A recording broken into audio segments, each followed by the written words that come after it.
Down these steps to the echoing execution cellars below, they went by the thousands.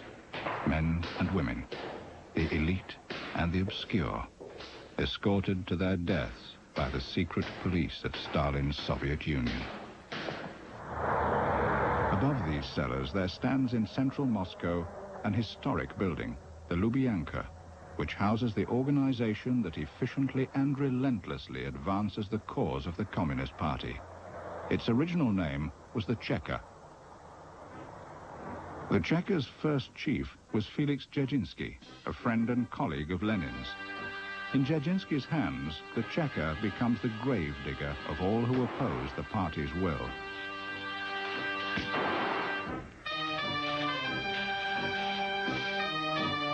The brutality of Russia's revolution and civil war sweeps away moral values. The rule of force replaces the rule of law. Justice comes out of the barrel of a gun. The Cheka is everywhere, enforcing the revolution. Prisons bulge. Trials such as this are a rarity. The civil war ends and Dzerzhinsky softens. Perhaps because he is human or simply weary, he orders that the overflowing prisons be emptied of political prisoners. In future, only those who present a threat to Soviet power will be targeted.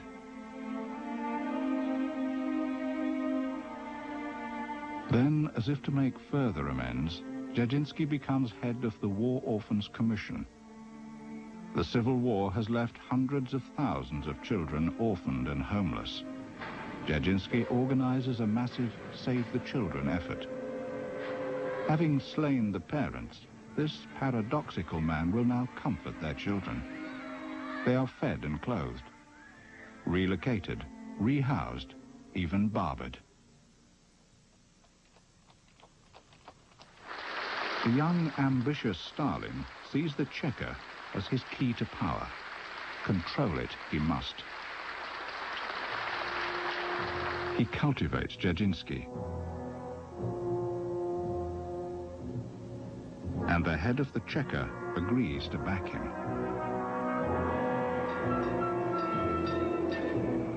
In the Moscow summer of 1926, doubt strikes Dzerzhinsky. In a personal letter, he writes, "There has appeared among us a gravedigger of the revolution." Dzerzhinsky senses what danger the party faces if Stalin comes to power. Fortunately for Stalin, Dzerzhinsky is struck down by a seeming heart attack. One of many such fortunate coincidences for Stalin.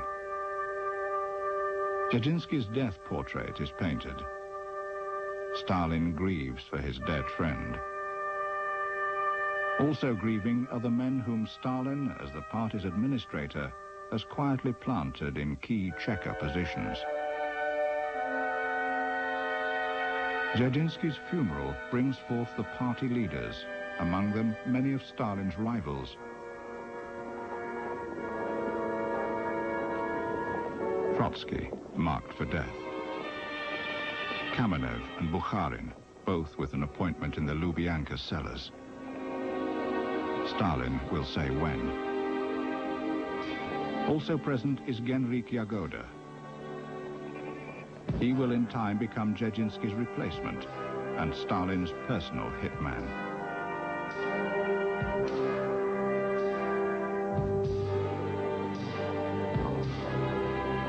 As Stalin's influence grows, he will elbow out Dzerzhinsky's men and install Yagoda.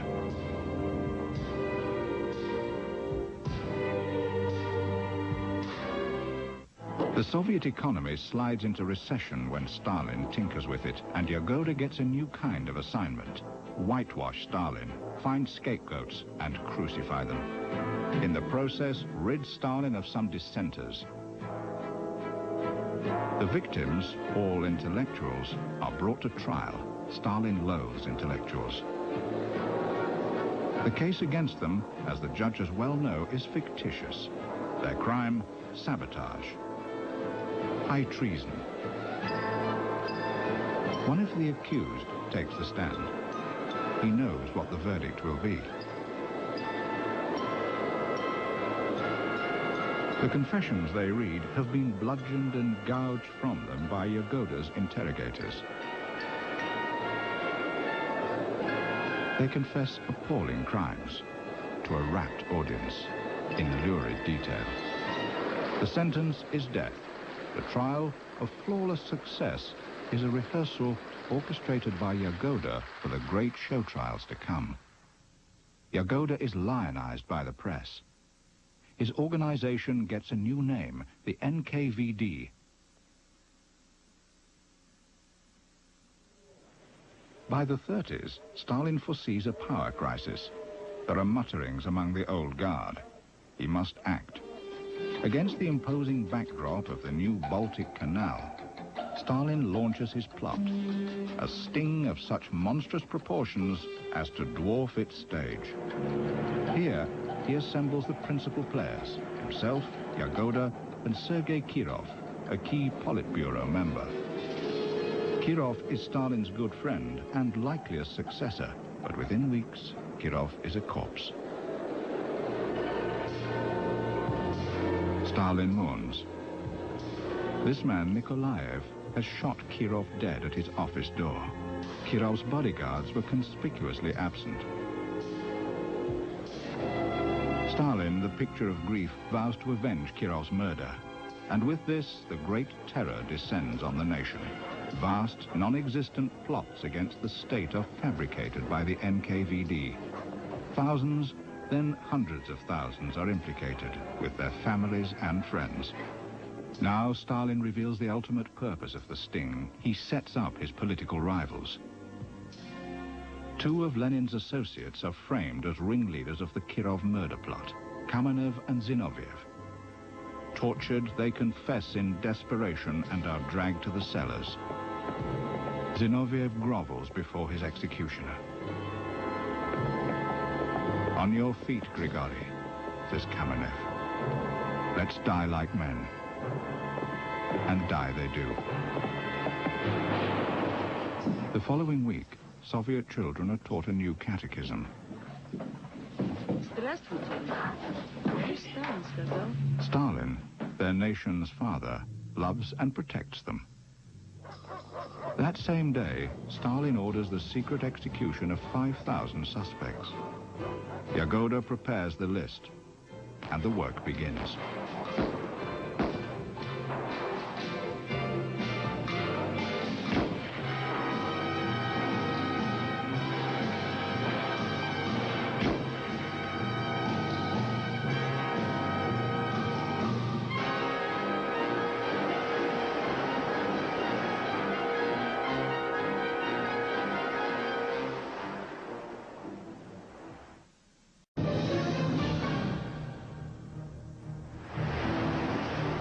Stalin removes himself from the scene of death.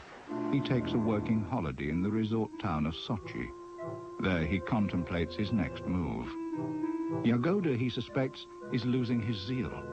Yagoda must go.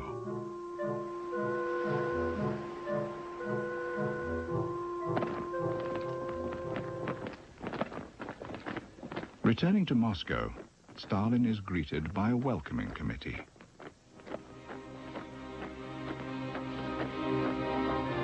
He shakes hands with everybody except Yagoda. It is the end of Yagoda's career. And his life. Yagoda is relieved and descends the cellar steps. His replacement is Stalin's adoring aide-de-camp, Nikolai Yezhov. Yezhov stands 5 feet tall, has the mind of a hyena, and will go down in history as the bloody dwarf. Unlike Yagoda, who could shed tears, Yezhov is pitiless. The widow of Bukharin, one of the party leaders, recalls Yagoda. From the wife of Prokofiev, who was Yagoda's deputy, I learned that Stalin had ordered Yagoda to torture Kamenev and Zinoviev. Jagoda told this to my husband and burst into tears. Well, Jagoda was different from all the rest of the People's Commissars. He was a party member since 1907, and of course it wasn't because he wanted to make himself a career that he joined the party, but because he was a revolutionary, an idealist. But gradually, under the influence of fear, his character was corrupted. The new year, 1937, is ushered in with merriment and optimism. The dreaded Jagoda has himself been liquidated. His NKVD successor, Yezhov, appears a harmless, almost comic little man. Stalin begins his year with a top-secret edict, one that will make 1937 a high watermark of terror. Not only does Stalin legalize torture of state enemies, he recommends it.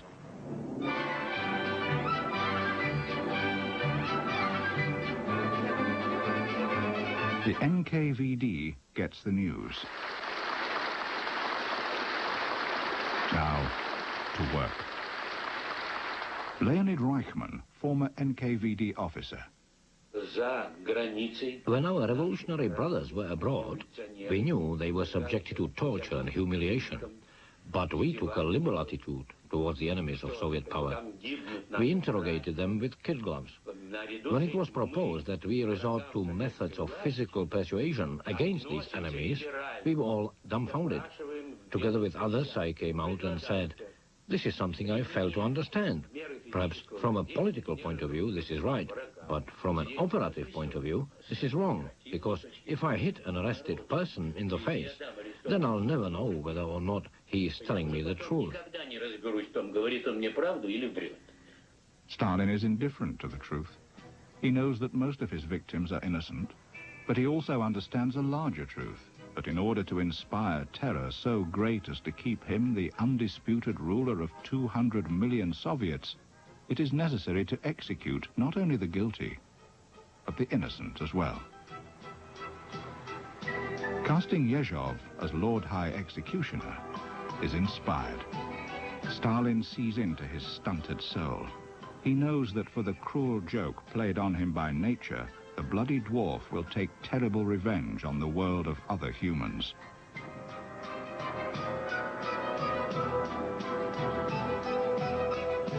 Yezhov turns first on the NKVD. He empties the Lubyanka of the old guard.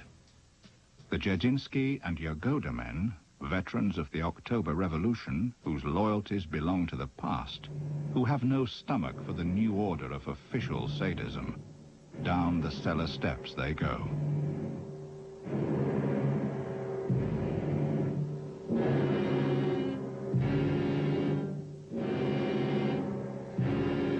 Yezhov replaces them with young party workers, zealots brought up in the certain knowledge that Stalin is infallible. Yezhov looses them on the land. Lieutenant Colonel Alexander Mikhailov of the KGB. The mass reprisals were directed against the kulaks, against the merchants, against the clergy, against all kinds of elements that at that time were considered socially undesirable. And when the social categories had been done away with, they continued on with the nationalities. They began to arrest Germans, Poles, then Latvians, and so on, and whole ethnic populations were put through the grinder.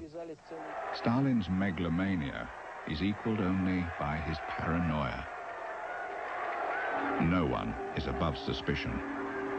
Even the holiest of holies, the Red Army Officer Corps, is fed to Yezhov's meat grinder. Because their esprit and collective strength threatens Stalin, they must go.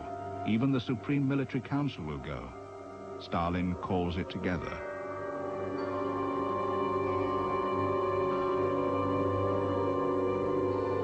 A survivor of that meeting is Ivan Polishchuk. Yezhov sat at the table, and since he was a short man, he could hardly be seen. He kept squirming in his seat. His main officials kept a watch over what was going on, and he would signal to them. Then the military council commanders began to disappear. A moment before, they were sitting next to us. We talked to them, but after a little while, they disappeared. Yezhov acted triumphant, as if he had exposed and rid the Red Army of treason. And by the end of the meeting, there was hardly half of the council left.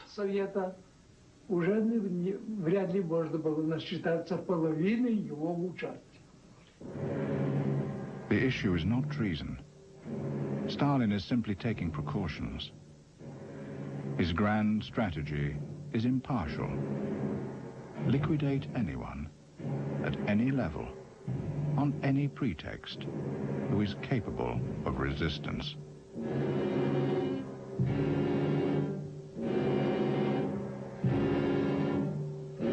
Stalin's press turns up the heat. It creates an all-pervasive environment of hate, suspicion, and vindictiveness.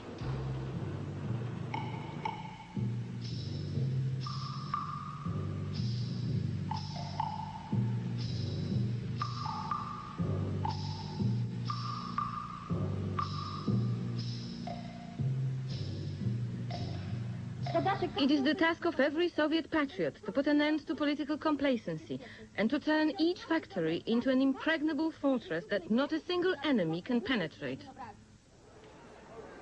Artist Volya Lebedinsky. If a man was at home, they would take him away. If he wasn't, they were NKVD men so brazen they would simply arrest his neighbor instead. They had to bring in 12 persons, so they might even pick up someone on the way. But the question, why was a person arrested and what was he accused of, practically never came up.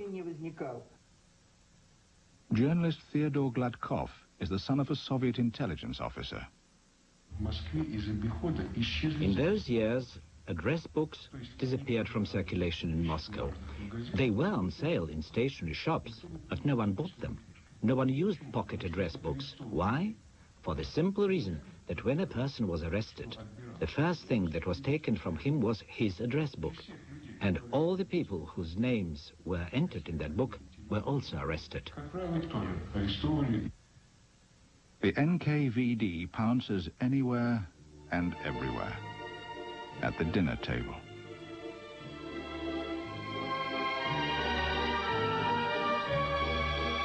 In shops. On the dance floor. Hospital patients are abducted.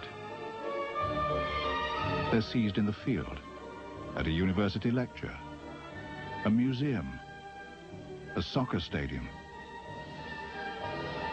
aboard a train, on holiday, museum, a soccer stadium, aboard a train, on holiday.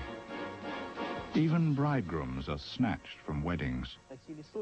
Hundreds of arrest orders were brought in, and Yakubovich put a pile of them on the table along with his watch and said to us, "Take a look and see how many orders I can sign in a minute, how fast I am." And he would begin signing the orders without even reading them. That is how innocent people were arrested and executed by a firing squad. The NKVD are torture masters. They find, for example, that the simple concepts work best, such as locking a barefooted man in a cell with a hot floor, or just kicking him. The guards would drag you down into the cellar, and they wore studded heel army boots. There were 4 of them.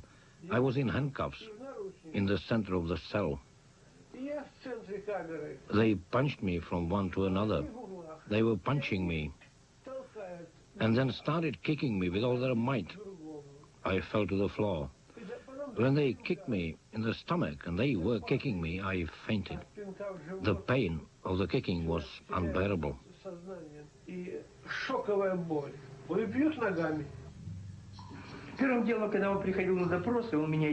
He beat me till I was half alive. He threw me into the corner of the cell where I was being interrogated, and then he would fall asleep on the table. He knew perfectly well there was nothing I could tell him. When he woke up, he would beat me again and take me back to my cell.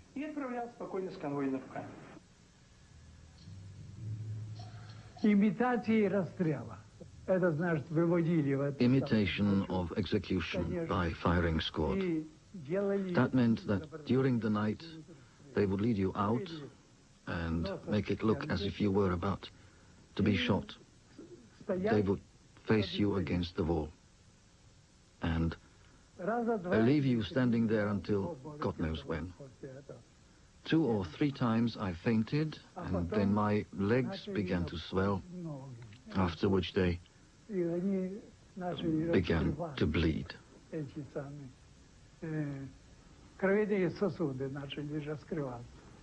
Burning matches were brought up against my face, and they put out their cigarettes on my head.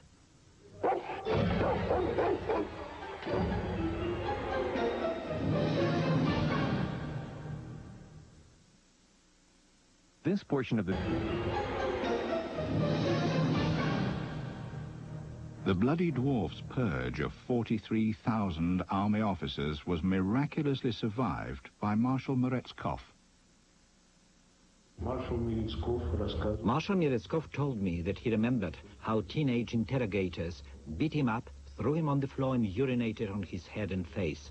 For an army general, that was simply unbearable. We've come across evidence that long before Hitler's gas vans came into being, Isai Davidovich Berg invented secret gas vans in Moscow. It was a simple airtight van in which prisoners were delivered, and when necessary, carbon monoxide exhaust fumes were piped into the van. The genocidal techniques of Stalin's secret police are several years in advance, and possibly the prototype of, those used by Hitler's Gestapo and SS. Stalin, on a typical day in 1938, signs 3,200 death warrants at a stroke, then visits the cinema with comrades to see a popular comedy, Volga Volga. He's seen it already several times.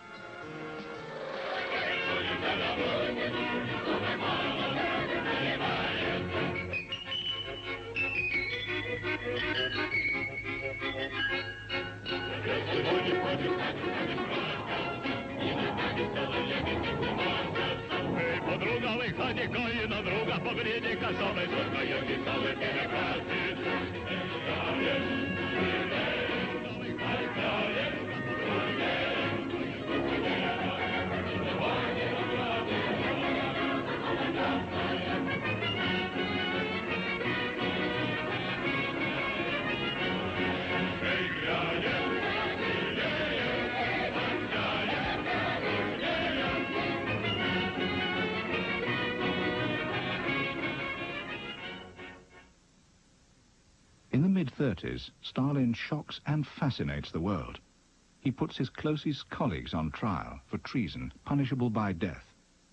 The world press is invited. The accused confess all, and the press laps it up, together with the audience. Confessions have been extracted by torture. The condemned are shot.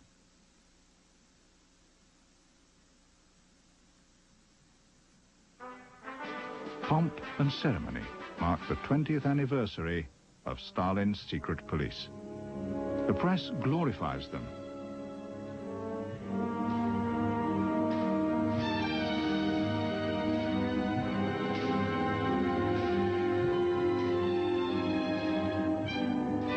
Moscow's Bolshoi Theatre is readied for the gala.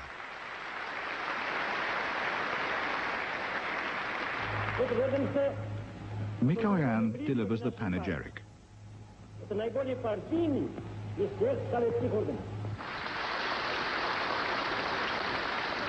Today, the army of the NKVD, and first of all, Comrade Yezhov, is the favorite of the Soviet people. Yezhov looks modestly down. Soon he will be shot for treason. Yezhov's deputy praises him.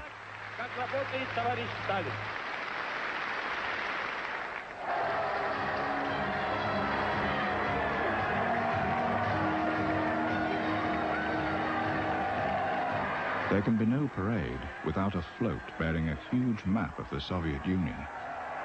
But of the thousands cheering, only Stalin and a select few are privy to the USSR's top-secret map. The secret is the location of Stalin's forced labor camps, the gulags, subhuman habitats with fearful names: Amulag, Astrakhanlag, Balkhashlag, Bamlag, Belbaltlag, Vostoklag, Sevvostoklag.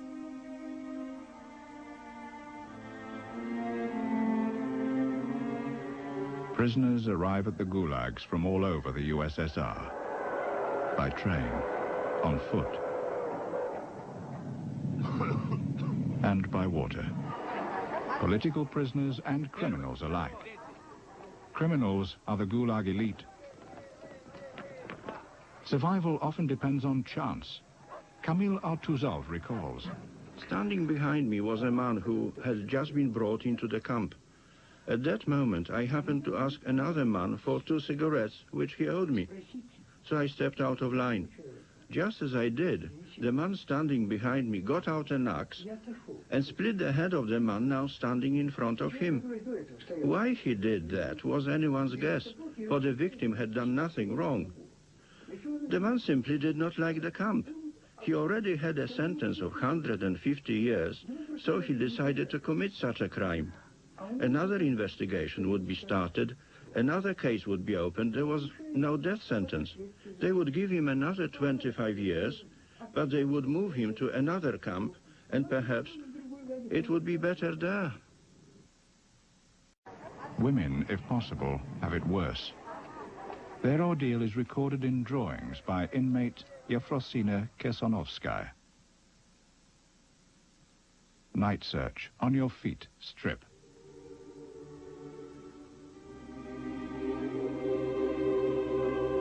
Kitchen garbage, fish scales and acorns are wolfed down. The living trundle out the dead for roll call.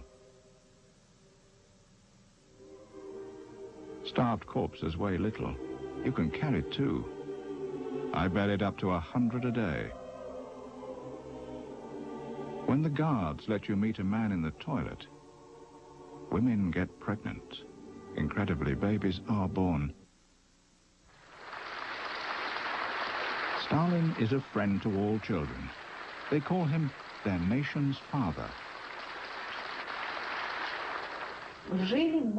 As a small child, I was taken from my parents and placed in one of these camps.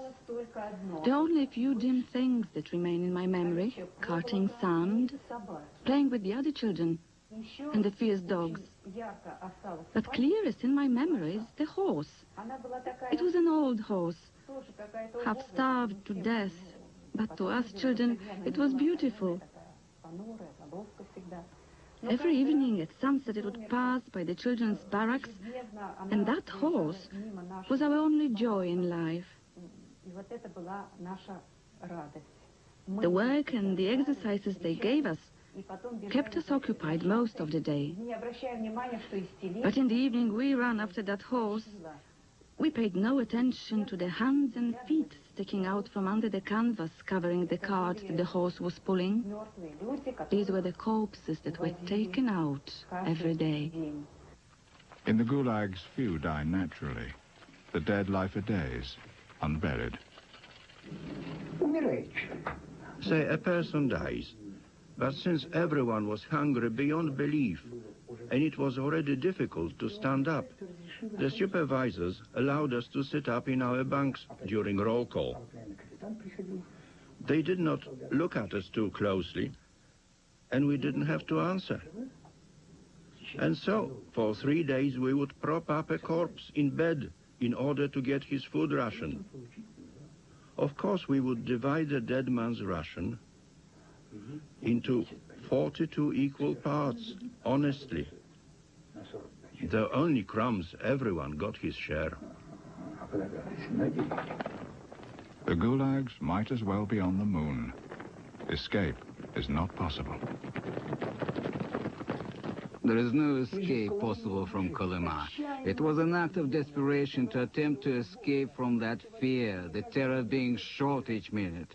We were deliberately going to our own deaths, if only to taste the sweetness of freedom for a few days. Escapees are hunted down with dogs. Covering yourself up in a padded jacket like this, right up over the head and neck, you would plunge down, doubling up your knees, and then the dog would grab and shake you by the head. Here, I still have the marks of dog teeth. On both sides I was bitten. Well, what else can I say? The dogs were terrible. Beside that, when the dog handlers would come up, they would stand there for a long time watching the dogs tear apart a prisoner. They wouldn't recall the dogs immediately. In spite of everything, desperate attempts are made, but none succeed.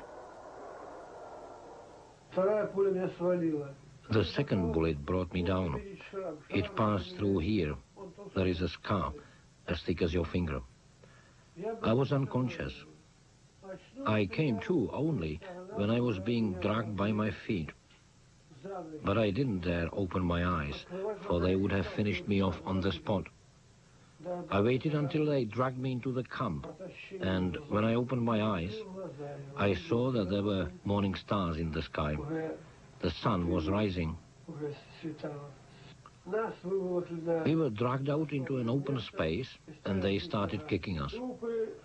The dead bodies lay around for a long time, about 2 weeks, near the guardhouse, so that everyone would see and understand that it was impossible to escape from Kolyma.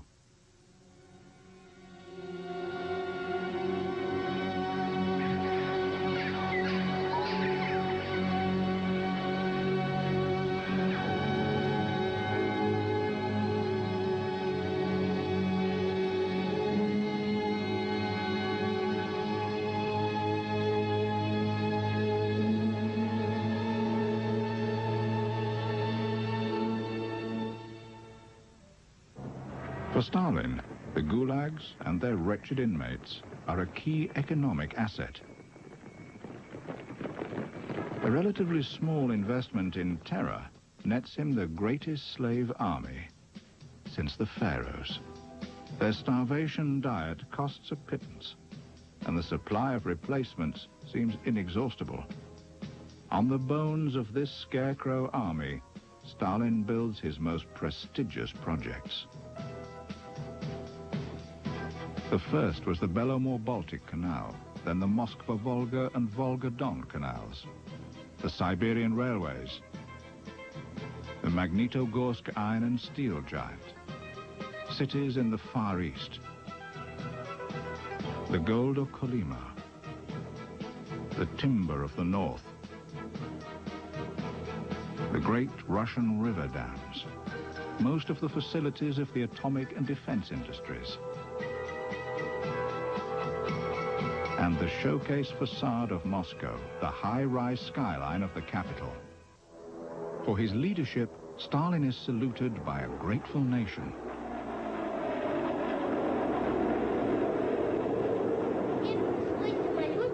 In the schools, children memorize a verse praising Stalin's hallowed name. Wherever we build our cities, his sacred name is with us. For the NKVD's work, medals are awarded. Here, Kalinin decorates a group of officers. Soon after, many will descend into the cellars. Because of what they know, their mouths will be silenced, but not with a kiss. Even the bloody dwarf must go, and is blamed for all atrocities. His executioners report that Yezhov scurries around his cell, squeaking like a mouse and dodging bullets.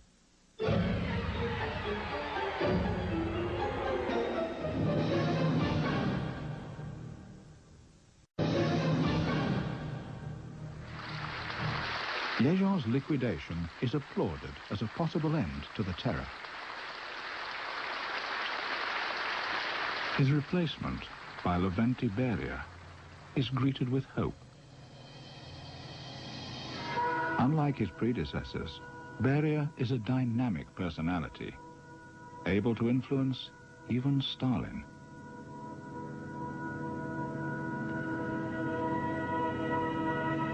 He brings a new concept to the work, a systematic planning of the slave labor supply geared directly to Stalin's two most strategic needs.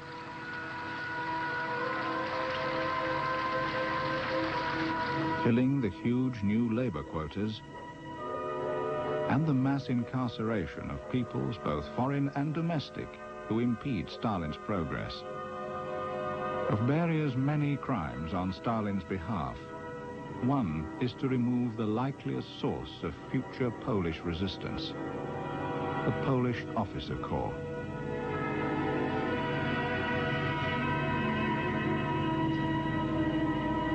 Beria accomplishes this with the murder of 14,000 elite young Poles in the Katyn forest.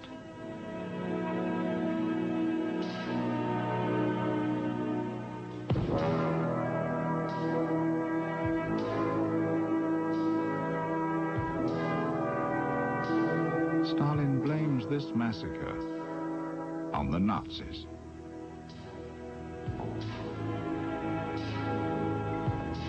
Beria now undertakes the genocide of entire populations. NKVD soldiers came to our home and warned us that we had 30 minutes to collect our belongings and be ready to leave. No one knew where we were being taken. We grabbed just what was at hand. The people of one village resist and are herded into a huge barn, 700 of them. The floor was covered with straw, and then straw was spread around outside the wooden barn. It was shut tight. Kerosene was poured around it, and it was set on fire. Can you imagine? Everyone in there, even babies who were born that night, were burned alive. The human cattle cars roll for the gulags.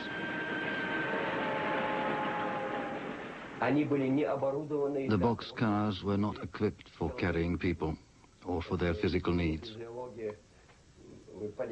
So, for example, we just made a hole in the floor of the boxcar and responded to the call of nature. But some of the women were too shy. They couldn't do it, and many of them died in agony from a ruptured bladder. As we were being taken by rail to Siberia, we buried our dead in the snow. Of our family, only I managed to survive. They did not all die in transit, but when we reached our final destination, that's where they died. We couldn't even read the last prayer in Arabic for our father or mother. Whoever lagged behind a bit was shot.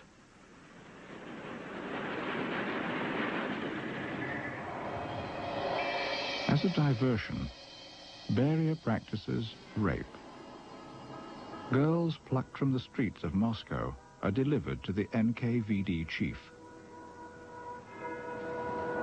Years later, at the scene of her rape, in Beria's office, one of them remembers.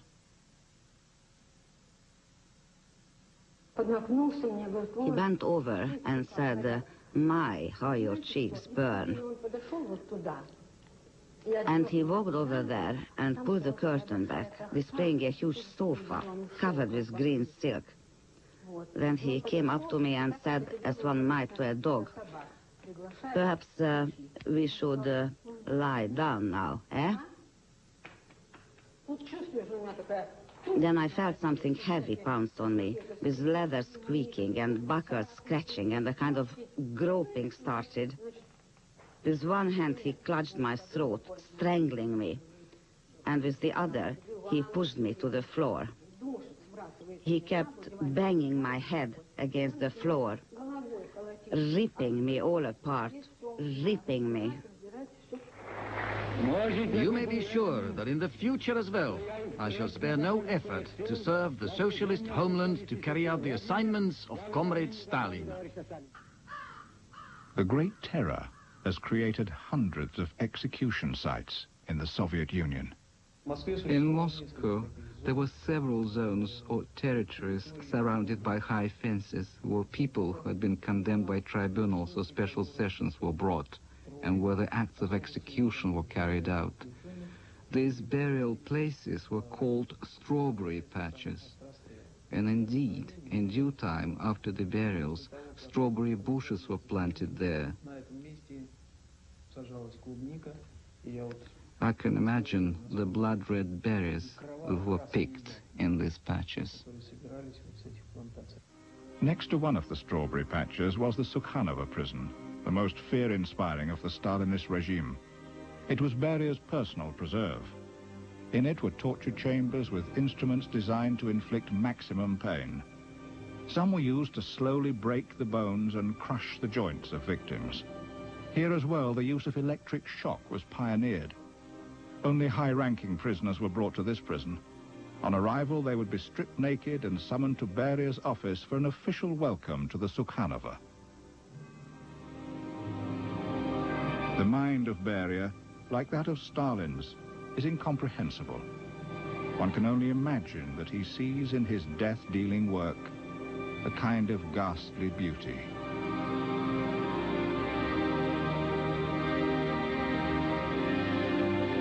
Months after Stalin's death, Beria is shot as a British spy. As the executioner takes aim, Beria kneels and pleads for his life. For 30 years, Stalin ruled invincibly.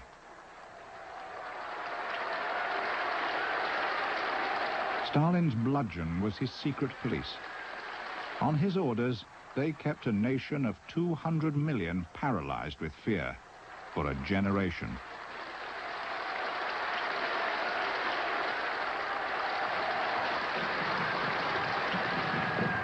He became history's most powerful human and remains so to this day. Perhaps reviewing his parade, he glimpses for an instant that other parade. The ghostly divisions who trooped in endless columns through his gulags and prisons. Of the 40 million marchers in that parade, 20 million perished at the hands of Stalin's secret police.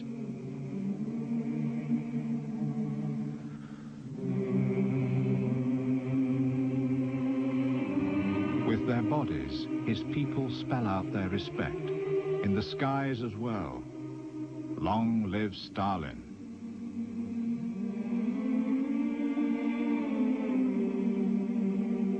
Joseph Stalin, the father of his nation, died a natural death at the age of 73.